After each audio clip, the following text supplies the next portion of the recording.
சூரா முஸ்ஸம்மில். சூரத்துல் முஸ்ஸம்மில் வல்ல ரஹ்மான் அல்லாஹ் அதிலே முக்கியமான பல செய்திகளை சொல்லுகிறான். குறிப்பாக முதல் செய்தி என்னவென்றால், முஹம்மது நபி ஸல்லல்லாஹு அலைஹி வஸல்லம் அன்னவர்களின் சிறப்பு பெயர் தான் முஸ்ஸம்மில் என்பது. எங்கேயுமே அல்லாஹ் குர்ஆனில் நீங்கள் திருப்பி பாருங்கள், யா முஹம்மத் என்று அழைத்தானா என்று பாருங்கள். யா என்ற வார்த்தை இருக்கிறதே அழைப்புக்கான வார்த்தை.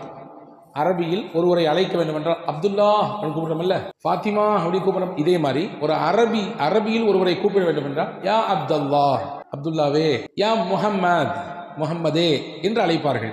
அல்லாஹ் குர்ஆன் மொத்தத்திலையும் நீங்கள் ஃபாத்திஹாவிலிருந்து எடுத்துக்கொள்ளுங்கள் நாஸ் வரை எங்கேயும் அல்லாஹ் ரசூலுல்லாவை பெயரை சொல்லி அழைக்கவே இல்லை, யா முஹம்மது என்று அழைக்கவில்லை.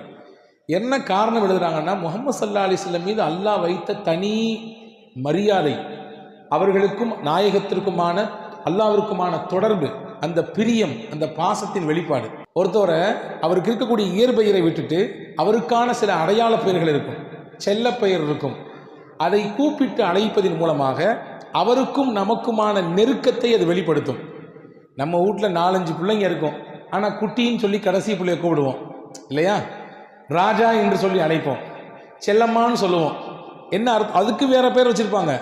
அந்த குழந்தையின் மீது நமக்கு இருக்கக்கூடிய பிரியத்தை அது வெளிப்படுத்துகிறது. நபிகள் ஸல்லல்லாஹு அலைஹி வஸல்லம் அன்னவர்களை பிரியத்தோடு அல்லாஹ் அழைக்கிறான். யா அய்யுஹல் முஸ்ஸம்மில், போர்வை போர்த்தி கொண்டிருக்கக்கூடிய நபியே என்று அழைக்கிறான். எதற்கு இந்த வசனத்திலே அல்லாஹ் போர்வை போர்த்தி கொண்டிருக்கக்கூடிய நபியே என்று கூப்பிடுகிறான்? இந்த வசனத்தின் பின்னணி என்ன என்றால், வரலாற்று ஆசிரியர்கள், திருக்குர்ஆனுடைய விரிவுரையாளர்கள் சொல்கிறார்கள், முஹம்மது ஸல்லல்லாஹு அலைஹி வஸல்லம் அவர்களுக்கு முதலாக திருக்குர்ஆனில் சில வசனங்கள் இறங்கியது. முதல் இறங்கிய அத்தியாயம் இக்ரா பிஸ்மி ரப்பிக்கல்லதி ஹலக், சூரா அலக்கினுடைய முதல் 5 வசனங்கள்.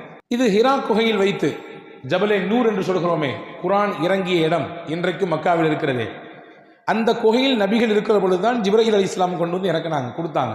அந்த குகையில வஹியை வாங்குறதுக்கு முன்னாடி சில குறிப்பிட்ட நாட்கள் நபி ஸல்லல்லாஹு அலைஹி வஸல்லம் அவர்கள் தனிமையில் தங்கியிருந்தார்கள். காபாவை அங்கிருந்து அல்லாஹ் எப்படி அந்த குகையினுடைய அமைப்பை அந்த இடத்துல ரசூலுல்லாஹ் தேர்வு செஞ்சாங்கன்னா, அங்கிருந்து பார்த்தா துல்லியமாக காபா தெரியும். காபாவினுடைய வியூ பாயிண்ட் ரொம்ப துல்லியமாக தெரியும். காபாவை பார்த்து கொண்டே அல்லாஹுவை தியானம் செய்து கொண்டிருந்தார்கள் பெருமானார் ஸல்லல்லாஹு அலைஹி வஸல்லம். 40 நாட்களினுடைய அந்த தொடர் தியானத்திற்கு பிறகுதான் நபிகள் ஸல்லல்லாஹு அலைஹி வஸல்லம் அவர்களுக்கு ஜிப்ரீல் அலைஹிஸ்ஸலாம் வந்தாங்க. இன்னும் சில அறிவிப்புகள் இருக்கிறது, நபி ஸல்லல்லாஹு அலைஹி வஸல்லம் நபித்துவம் பெறுவதற்கு 3 வருடத்திற்கு முன்பாகவே அந்த ஜபல் நூருக்கு போயிட்டு வரக்கூடிய அந்த வழக்கத்தை, அடிக்கடி தனிமையில் போய் உட்கார்ந்து திக்ர் செய்வது, அல்லாஹுவை தனிமையில் ஓர்மைப்படுத்துவது, இதை செய்து கொண்டிருந்தார்கள் என்ற குறிப்பும் இருக்கிறது. சரி, நான் சொல்ல வர செய்தி என்னன்னா, வசனங்கள் முதலில் சில இறங்கி இருக்கிறது. ஜிப்ரீல் அலைஹிஸ்ஸலாமை தன்னுடைய சொந்த உருவத்தில் நபி ஸல்லல்லாஹு அலைஹி வஸல்லம் பார்த்தாங்க. உங்களை மாதிரி என்ன மாதிரி தோற்றம் இல்லை. ஜிப்ரீல் அலைஹிஸ்ஸலாம் அல்லாஹுவின் வஹியை உலகத்தில் இருந்த ஒட்டுமொத்த நபிமார்களுக்கும் இறக்கியவங்க. ஆதம் அலைஹிஸ்ஸலாம் காலத்திலிருந்து கடைசியாக அனுப்பப்பட்ட முஹம்மது ஸல்லல்லாஹு அலைஹி வஸல்லம் காலம் வரை வந்த நபிமார்கள் அனைவர்களுக்கும் வஹியை கொண்டு வந்தது யார் என்றால் ஜிப்ரீல் அலைஹிஸ்ஸலாம் தான். நீங்க சாதாரண நினைக்கிறீங்க, வஹினா ஒரு தபால் மாதிரி தானே, ஒரு செய்தி தானே, ஒரு போஸ்ட் தானே, அதை கொண்டு வந்து கொடுத்துட்டு போயிடுவாங்க. அப்படி இல்லை. அல்லாஹ் சூரத்துல் முஸ்ஸம்மிலே இன்ன கௌலன் ஸகீலா என்று அல்லாஹ் சொல்கிறான்.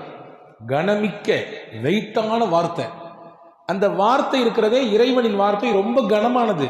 எந்த அளவுக்கு கனம்னா, ஸைத் இப்னு சாபித் ரலியல்லாஹு சொல்றாங்க, ரசூலுல்லாஹ் ஒரு நாள் என்னுடைய மடியில் தலை வைத்து படுத்திருந்தார்கள்.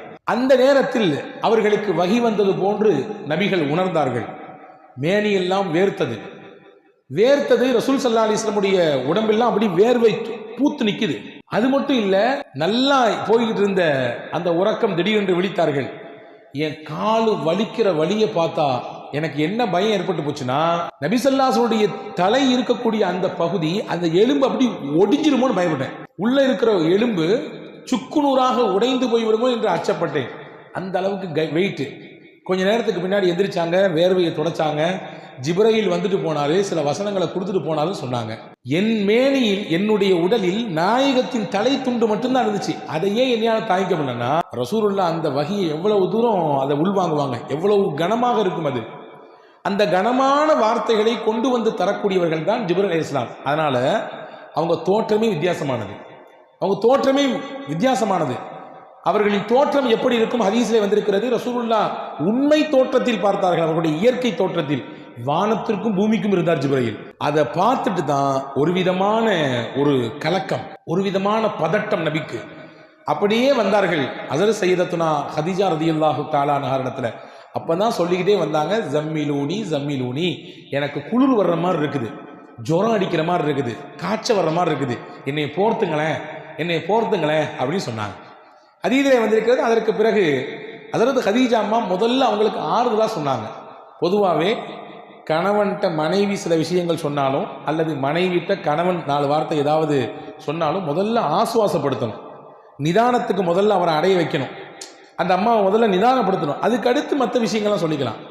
இந்த அம்மாட்ட வந்து ரசூல் ஸல்லல்லாஹு அலைஹி வஸல்லம் என்னைய போத்துங்களேன், எனக்கு ஒரு மாதிரி இருக்குன்னு சொன்ன உடனே முதல்ல ஹஸரத் ஹதீஜா அம்மா சொன்னாங்க, கல்லா லா யுஹ்ஸிக அல்லாஹு அபதா, நபியே நீங்கள் பதட்டப்படுற மாதிரி ஒன்றும் நடக்கலை, அல்லாஹ் உங்களை ஒரு காலம் கைவிடவே மாட்டான், உங்களை கைவிட மாட்டான், நீங்கள் வந்து பதட்டப்பட தேவையில்லை. காரணம் என்னன்னா உங்களிடத்துல நிறைய சிறப்பு தன்மைகள் இருக்கிறது. முக்கியமாக இன்னக்க லதஸிலுர் ரஹிம, உறவை இணைந்து வாழக்கூடியவர்கள் நீங்கள்.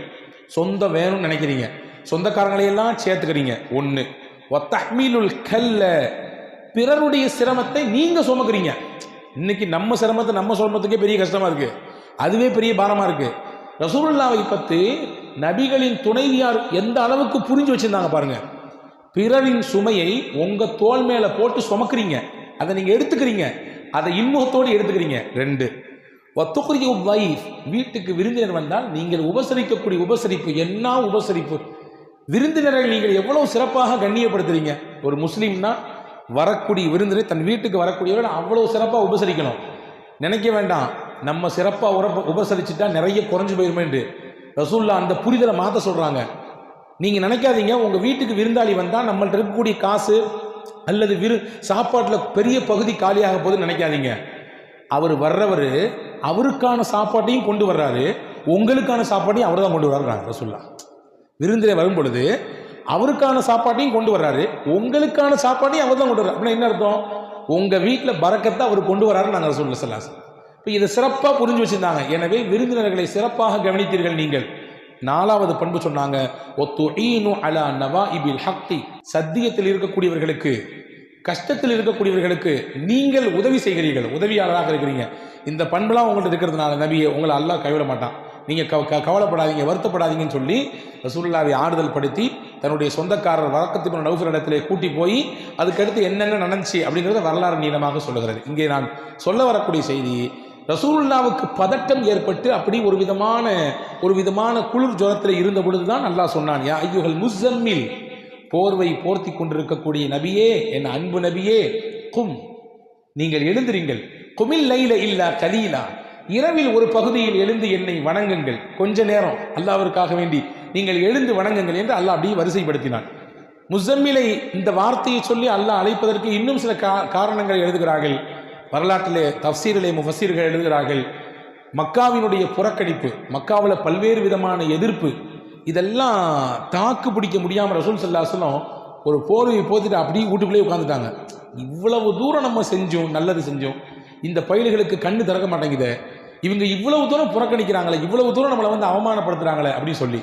அப்போ ரசூலுல்லாஹ் சொன்னா, நீங்கள் அதெல்லாம் பற்றி கவலையப்படாதீங்க, அவங்க புறக்கணிக்கிறாங்க, அவங்க ஏற்றுக்கலை, அவங்க சொல்ல பேச்சை கேட்க மாட்டேங்கிறாங்க, உங்களை உதாசீனப்படுத்துறாங்க, உங்களை வந்து துன்பப்படுத்துறாங்கன்னு சொல்லி நீங்கள் முடங்கிறாதீங்க, உங்கள் வேலையை நீங்கள் பார்த்துட்டே இருங்க.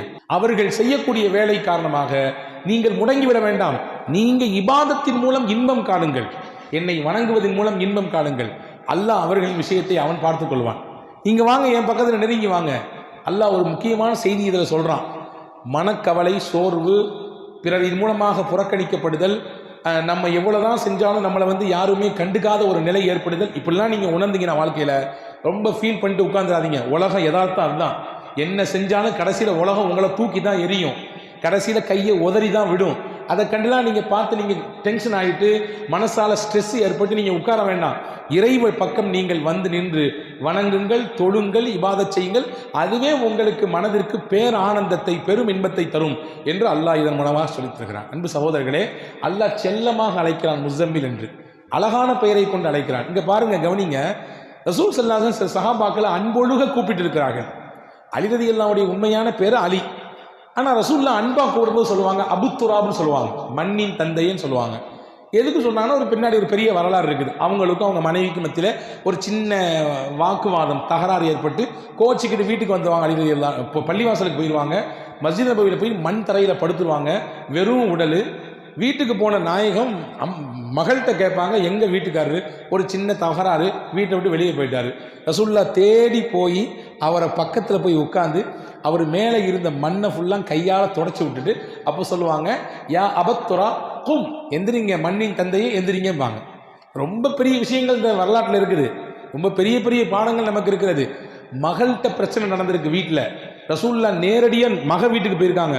உன்ட்ட அப்படியா பேசினார் அவரு, என்ன ஏதுன்னு நான் கேட்குறேன், அவர் வரட்டும் பார்த்துக்கலாம் அப்படின்னு ரசூல்லா சொல்லலை. இன்னைக்கு இருக்கக்கூடிய சூழலை பார்க்கிறோம். ஒரு சின்ன ஃபோன் கால் தான், வாப்பா இந்த மாதிரி இந்த வந்துடுறோமா, 400 கிலோமீட்டருக்கு அங்கிட்டு இருப்பாரு, இந்த வந்துடுறேன், அடுத்து பஸ் ஏறி வருவார் அல்லது கார் பிடிச்சு வருவார், என்ன ஏதுன்னு கேட்டு அதை பெரும் விவகாரமாக மாற்றக்கூடிய சூழலை பார்க்கிறோம். ரசூல்லா எந்த அளவுக்கு சமயோஜிதமாக நடந்துட்டாங்க பாருங்க. போய் நேர போய் உட்கார்ந்து அவர் முதல்ல முதுக தட்டி விடுறாங்க, மண்ணெல்லாம் தட்டி விட்டு, கும் யா அபத்துராம், எந்திரிங்க ஒன்றும் பிரச்சனை இல்லை வாங்கன்னு சொல்லி கூட்டு போனாங்க. ஹதீஸ்ல வருது, அறிவிகள்லாம் சொன்னாங்க, என் பேர் சொந்த பேரை ரசூல்லா கூப்பிடுறதை விட ரசூல்லா வச்ச பேர் எனக்கு அபுத்துராப், செல்ல பேர், அது எனக்கு ரொம்ப பிடிக்கும், எல்லாருமே அந்த பேரை சொல்லி கூப்பிடுங்க ரசூல்லா. ஒரு சஹாபி இருந்தாங்க, அந்த சஹாபி பேர் ஹுதைஃபா. அவங்க நல்லா தூங்குவாங்க, படுத்தா சில பேர் அப்படித்தானே, படுத்த உடனே தூங்கிடுவோம், இடம் பொருள்லாம் கிடையாது. அது ஒரு பெரிய பாக்கியங்க, அது ரொம்ப கஷ்டமாக நினைக்க வேண்டாம். எந்த இடத்துல படுத்தாலும் தூக்கம் வருதுன்னா நீங்கள் நல்லா இருக்கீங்கன்னு அர்த்தம், ஆரோக்கியமாக இருக்கீங்கன்னு அர்த்தம். இல்லை நான் என் வீட்டில் படுத்தாதான், அது என் வீட்டில் என் பெட்டில் படுத்தாதான், அது ஏசி போட்டாதான், இல்லை அப்படிலாம் சொன்னீங்கன்னா ஏதோ ஒரு கோளாறு இருக்குன்னு அர்த்தம். எங்கே படுத்தாலும் நிம்மதியாக தூக்கம் வருதா, அல்லாஹ்வுக்கு ரொம்ப நன்றி செய்யணும், சுக்ரியா செய்யணும். இந்த சஹாபி இருக்கிற ஹுதைஃபா ரலியல்லாஹு எங்கே படுத்தாலும் தூங்கிடுவார். ரசூல் ஸல்லல்லாஹு அலைஹி வஸல்லம் அவரை கூப்பிட்டு போடுது நவ்வாம் அப்படின்னு போடுவாங்க. நவ்வாம்னா நம்ம பாஷையில் சொன்னால் தூங்கு மூஞ்சின்னு அர்த்தம். நவ்வாம்னா தூங்கு மூஞ்சி, அது செல்லமாக ரசூல்லா கூப்பிடுவாங்க. அந்த சஹாபி சொல்றாங்க, என் பேர் ஹுதைஃபா, அந்த பேர் வேண்டாம் எனக்கு, ரசூல்லா செல்லமா கூப்பிட்டு பேர் அதான் எனக்கு வேணும்னாங்க. ஒரு சஹாபி இருந்தாங்க, அந்த சஹாபிக்கு பேர் கைஸ், நல்ல பாடி கட்டு, அவர் நல்ல உடல்ல திடகாத்திரமா இருப்பார். அவர் ரசூலுல்லாஹ்க்கு நிறைய பணிவிடைகள் செய்வார். ஒரு நாள் ஒரு குழு வந்தது, நிறைய ஜாமாஜெல்லாம் தூக்கிட்டு வந்து தூக்க முடியாமல் தூக்கிட்டு வந்தாங்க. அப்போ ரசூலுல்லாஹ் அந்த கைஸை கூப்பிட்டு உன் துண்டை விரினாங்க, பெருசாக விரிச்சு விட்டார். ஜாமானுக்கு ஃபுல்லாக அள்ளி போட்டார். அள்ளி போட்டாங்க. போட்ட உடனே யா கைஸ் அப்படின்னு சொல்லலை, ரசூலுல்லாஹ் சொல் இஹ்மில் மா அன்த இல்லா சஃபீனா, இதை மொத்தமாக நீயே தூக்கு, உன்னையால தான் முடியுமே, நீ மனுஷன் இல்லையே, நீ கப்பல் மாதிரி ஆச்சு அப்படின்னாங்க ரசூலுல்லாஹ். கப்பல் எவ்வளோ ஜாமானம் சுமக்குமோ அந்த அளவுக்கு ஜாமான்களை சுமக்கும் அளவிற்கு திராணி சக்தி உனக்கு இருக்கிறது அப்படின்னு. சஃபீனான்னு நீங்கள் நிறைய பேர் வைக்கிறோம் பிள்ளைகளுக்கு, பெண் பிள்ளைகளுக்கு சஃபீனான்னு பேர் வைக்கிறோம் இல்லையா. உண்மையாக சஃபீனான என்ன அர்த்தம்னா கப்பல்னு அர்த்தம். இந்த சஹாபி சொல்கிறாங்க, அன்னைக்கு நான் மொத்த ஜாமானி உண்மையிலே தூக்குனேன். நான் சொல்கிறேன், அந்த சஹாபி சொல்கிறாங்க, நான் சொல்கிறேன், அன்னைக்கு ஒரு ஒட்டகம் இல்லை, 2 ஒட்டகம் இல்லை, 5 ஒட்டகம், 6 ஒட்டகம் ஜாமா இருந்தாலும் ரசூலுல்லாஹ் என்னை பார்த்து கப்பல்னு சொன்னதுனால அன்னைக்கு 6 ஒட்டக ஜாமானி இல்லையா தூக்கிக்க முடியும். 6 ஒட்டக ஜாமானி இல்லையா தூக்கிக்க முடியும். ஏன்னா ரசூலுல்லாஹ் சொன்ன வார்த்தை அது, கப்பல்னு. சும்மாவா கப்பல் சும்மா இருக்குமா? எவ்வளோ ஜாமானம் தூக்குது, எவ்வளோ டன்களை தூக்குது. எனவே இன்னும் யாரும் என்னை பார்த்து கைசுன்னு கூப்பிடக்கூடாது, சஃபீனான்னு தான் கூப்பிடுனாங்க அந்த சாமி. இப்போ செல்லமாக கூப்பிடக்கூடிய சில சமயத்தில் அந்த பேர் வந்து நமக்கு ஈர்ப்பாக இருக்குது. அதை மாதிரி அல்லாஹ் செல்லமாக கூப்பிட்றான் ரசூலுல்லாஹ், யா அய்யுஹல் முஸம்மில், போர்வை போத்தி கொண்டிருப்பவரே. அழகான ஒரு சில பல விஷயங்களை இந்த அத்தியாயம் தாங்கி நிற்கிறது. குறிப்பாக இன்னைக்கு நான் உங்களுக்கு சொல்லக்கூடிய தகவல் என்னென்னா, இந்த முஸம்மில் சூரா சாதாரண சூறா இல்லை, ரொம்ப விசேஷமான சூறா. விசேஷமான சூறான்னா, இந்த சூறாவை யார் தொடர்ச்சியாக ஓதி வருகிறார்களோ அவர்களின் வாழ்க்கை சிறப்பாக அமையும் என்று பெருமானார் ஸல்லல்லாஹு அலைஹி வஸல்லம். சிறப்பான வாழ்க்கை அமைய வேண்டும் என்று எதிர்பார்க்கக்கூடியவர்கள், உலகத்தில் வாழ்க்கையும் சிறப்பாக இருக்கணும், மௌத்தும் சிறப்பாக அமைய வேண்டும் என்று நினைத்தால் தொடர்ச்சியாக சூரத்துல் முஸம்மிலை ஓதி வாருங்கள் என்று சொல்கிறார்கள்.